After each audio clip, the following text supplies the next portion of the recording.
What can we take away from this here that we haven't heard from Trump already on the company? Well, this was a largely political optics speech. This was something that President Trump has tried to do consistently in terms of looking to argue that his administration will be an administration that helps to cultivate more economic growth. Now, this was a speech light on policy specifics, but again, purely played into the political optics. It was a celebration of sorts for Boeing, which has worked hard to launch this airliner. Now, stocks of Boeing, we saw a slight uptick. Since then, they have leveled off some, but again, this again gets to the point that this administration, despite facing questions regarding its relationship with Russia and its campaign's relationship with Russia, is trying to move on and change topics to job creation and economic growth. And George, I want to bring you into this conversation. I should mention, by the way, that we're looking at pictures of President Trump coming off the plane that he has just toured at that Boeing factory.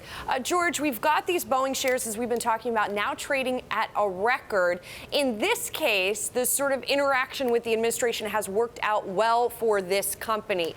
But sort of where does Boeing go from here in terms of that interaction?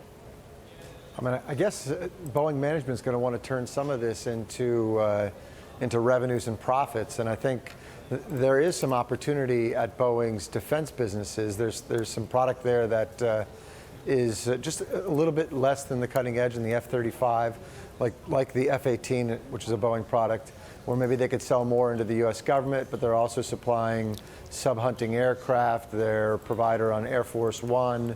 A number of those contracts are already in hand, but they'd love to do more. And so I think, yeah, they'd like to turn this relationship into more revenue on the defense side.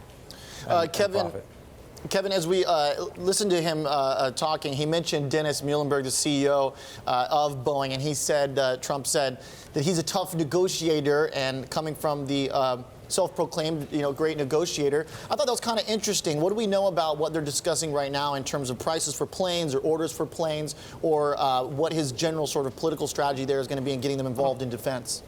We'll talk about the art of the deal. I mean, it was just a few short months ago where President Trump alerted a lot of the senior executives, including the CEO Muilenburg of Boeing, when he tweeted out his frustration against the costs, which he identified as wasteful spending for these fighter jet programs. And he also took them to task for the cost of the contract regarding Air Force One, which, mind you, President Trump took down there to Charleston, South Carolina. So, when you take a step back and you look at the relationship that these two gentlemen have had now for quite some time over the past couple months, to arrive at this moment where President Trump is speaking at a Boeing plant, celebrating the American spirit of ingenuity and engineering and the spirit of entrepreneurship. It's quite remarkable, but he is a negotiator, and he did at one point allude to Lockheed Martin. And these two corporations are going to be continuing to battle each other when it comes to pricing the defense contractors for these fighter jet programs.